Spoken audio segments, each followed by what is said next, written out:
శేఖర్ భాష ఉన్నారు. సో శేఖర్ భాషతో ఒకసారి మాట్లాడదాం. సో శేఖర్ భాష గారు, సో ఈ రాస్తారు ఇష్యూలో ఒకసారి అసలు మీ స్టాండ్ అందరికీ తెలిసిందే.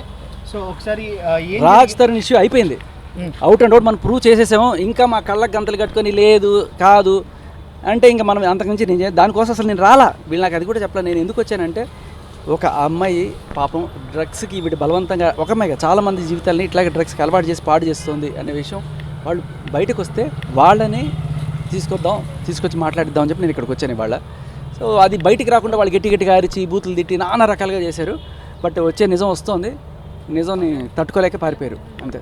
కాదండి, నిన్నటి వరకు ఏమో నాకు రాస్తారని కావాలి నా మొగుడు అన్న లావణ్య ఈరోజు నాకు రాస్తారని వద్దు అని చెప్పి లైవ్లో చెప్పడం అది మీ ముందే జరిగింది. ఆవిడ ఏమన్నా చేసుకోండి సార్, ఇంకా నాకు అది పాయింట్లెస్. ఓకే, అది మనం నాకు తెలిసి ఆ ఎఫ్ఐఆర్ దగ్గర నుంచి లాస్ట్ నా గుండె సాయి దగ్గర ఉంది, సాయి గుండె నా దగ్గర ఉంది, సాయితో నేను స్లీపింగ్ కిస్సింగ్ అన్నీ చేశానని చెప్పి అంత క్లియర్గా వచ్చిన తర్వాత కూడా ఇంకా మనం దేంట్లో న్యాయం ఉంది, రాస్తారు న్యాయం ఉంది, ఇంకా మాట్లాడడంలో అసలు పాయింటే లేదు. దాని గురించి పెద్దలాడకమే అవసరం లేదు. ఇప్పుడు డిస్కషన్ పాయింట్ అలా ఆవిడ ఎంతమంది జీవితాలకి బలవంతంగా డ్రగ్స్ అలవాటు చేసి ఎంత నాశనం చేసింది, దానికి ఇప్పటిదాకా ఆవిడకి ఎటువంటి శిక్ష పడలా. ఆవిడ only drugs peddling, drug abusing వీటిలో మాత్రం దొరికింది కదా. బట్ ఇలా కొంతమంది మనుషుల జీవితాలకి నాశనం చేసిందంటే దానికి ఇప్పుడు కేసు రిజిస్టర్ అవ్వబోతుంది ఇవాళ. అసలు కథ ఇది కాదండి.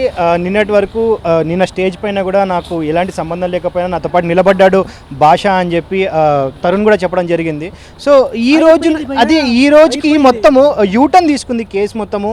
సో ఇప్పుడు రాజ్ ఇష్యూ దగ్గర నుంచి బయటకు వచ్చి కేవలం మీరు లావణ్య మీదే ఫోకస్ చేస్తున్నారు. సో లావణ్య డ్రగ్ పెడలింగ్ అంటున్నారు.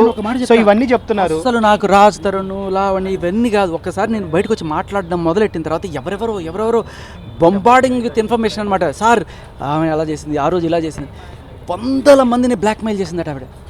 షాక్ నేను. అవన్నీ కూడా వాళ్ళు వచ్చి బయటికి చెప్తారా అని అందరిని అడిగితే ఒకళ్ళు సార్ మా పేరు బయటికి రావడం ఇష్టం లేదు సార్, బయటికి రావడం ఇష్టం లేదు సార్. వీళ్ళు కూడా ఈరోజు ఆ ఉదయ్ ప్రీతి ఎవరైతే ఉన్నారో వాళ్ళు కూడా మాకు బయటికి రావడం ఇష్టం లేదండి చాలా రోజుల నుంచి చెప్తూనే ఉన్నారు.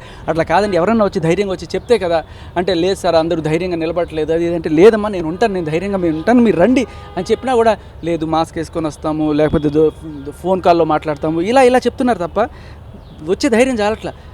ఇప్పుడు ఇవాళ కనీసం ఫోన్ లైన్లో మాట్లాడింది ఆ అమ్మాయి ఈఎం కన్ఫర్మ్ కూడా చేసింది.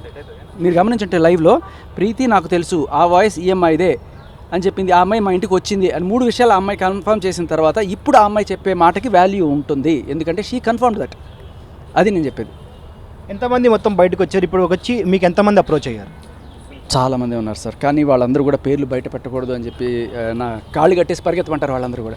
నేను చెప్తే ఏదైనా సరే ప్రూఫ్తోనే మాట్లాడతాను, నేను ఊరికే నోటి మాటలు మాట్లాడకుండా ఉండడం కోసం నేను ఆగిపోతున్నా. బట్ అట్లీస్ట్ ఒకళ్ళిద్దరు ధైర్యంగా వచ్చారు వాళ్ళకి, అది కూడా ఈవిడే బయటికి తీసుకొచ్చింది. ఎందుకంటే వాళ్ళని బ్లాక్మెయిల్ చేయడం మొదలెట్టింది.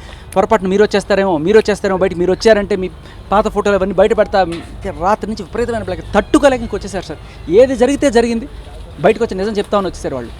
కానీ లైవ్లో మీరు మిమ్మల్ని హర్ట్ కూడా చేయడం జరిగింది, మీరు దెబ్బలు కూడా తిన్నారు. దెబ్బలేం తెలియలేదు, అది కొంచెం అవమానకరంగా మాట్లాడారు.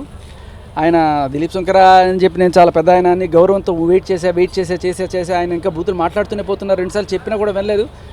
ఇంకా లాస్ట్న అప్పటికీ కూడా సంస్కారం చూడొచ్చు సార్, ఆయన సంస్కారం నా సంస్కారం. నేను ఎక్కడ కూడా బూతులు మాట్లాడలేదు. ఆయన అంత చదువుకొని ఆయనకి వచ్చిన సంస్కారం అదే అని చెప్పి నాకు ఇవాళ అర్థమవుతుంది. బట్ అంటే చదువు సంస్కారం నేర్పాలి. ఆయనకి అంత పెద్ద చదువుకొని అంత నీచమైన భాష ఎలా మాట్లాడుతున్నాడు ఆ మనిషి, అది నాకు అర్థం కావట్లా. సో ఈ లావణ్య కేసులో మీరు ఫైనల్గా కోర్టుకు కానీ లేకపోతే పోలీస్ వాళ్ళకి కానీ సో మీడియాకి కానీ సో మీడియా తరఫున పబ్లిక్ కానీ మీరు ఏం కోరుకుంటున్నారు, మీరు ఏం అప్పీల్ చేయబోతున్నారు? సార్ అక్రమ సంబంధాలు నా కప్ ఆఫ్ టీ కాదు. మీరు ఎంతమందితో అయినా అక్రమ సంబంధాలు పెట్టుకోండి, ఆయన ఎంత పెట్టుకోండి నాకు పాయింట్ లేదు. కానీ అక్రమ కేసులు పెడుతున్నారు, మగాళ్ళని ఆ పేరుతోటి భయంకరంగా హింసిస్తున్నారు. దాని గురించి నేను ఫైట్ చేస్తున్నప్పుడు సడన్గా ఈ డ్రగ్స్ కోణం బయటకు రావడం, యాక్చువల్లీ దీని గురించి నా ఫైట్ ఉండకపోతుండే, కానీ వాళ్ళు చెప్పిన బాధలు విని నాకు హృదయ విదారకంగా అనిపించింది సార్, పాపం అనిపించింది. ఖచ్చితంగా ఇది నా చిన్నదే, మగాళ్ళకి జరిగే అన్యాయం అది పోరాటం ఒక దీంతో కంపేర్ చేస్తే ఇది చాలా పెద్దది. ఈ డ్రగ్స్ అమ్మాయిలకి బలవంతంగా చిన్న పిల్లలు సార్ 21 ఏళ్ల పిల్లలకి బలవంతంగా ఇట్లా తీసుకొచ్చి నోట్లో పెట్టి థమ్సప్ పోస్తుందంట. అలా రోజు చేసి ఇప్పుడు ఆ అమ్మాయి వస్తే మీరు వినండి, ఎంత నీచమైన అలా 1 2 3 5 మంది ఉన్నారు సార్. వాళ్ళు అందరూ బయటపడట్లా.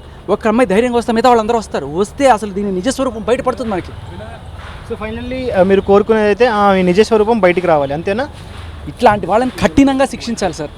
డ్రగ్స్తో ఇంత నీచంగా డ్రగ్స్ అమ్మడం, డ్రగ్స్ తీసుకోవడమే కాకుండా అమ్మాయిల్ని వాటిని డ్రగ్స్కి అలవాటు చేసి వాళ్ళని బ్లాక్మెయిల్ చేసి వాళ్ళతో అడ్డమైన పనులు చేయించి ఆ వీడియోలు పెట్టుకొని మళ్ళీ వాళ్ళని బ్లాక్మెయిల్ చేసి నీచంగా వాడుకుంటున్న వాళ్ళని. అడ్డమైన పనులు ఇన్ ద సెన్స్ అంటే అడ్డమైన పనులు ఇన్ ద సెన్స్ అంటే సెక్షువల్ ఫేవర్స్ అంటున్నారా, మరి ఎలాంటి అడ్డమైన పనులు అంటారు? ఉండొచ్చు సార్, అమ్మాయి వస్తే మనకి మొత్తం తెలుస్తుంది క్లియర్ కట్. ఓకే అండి.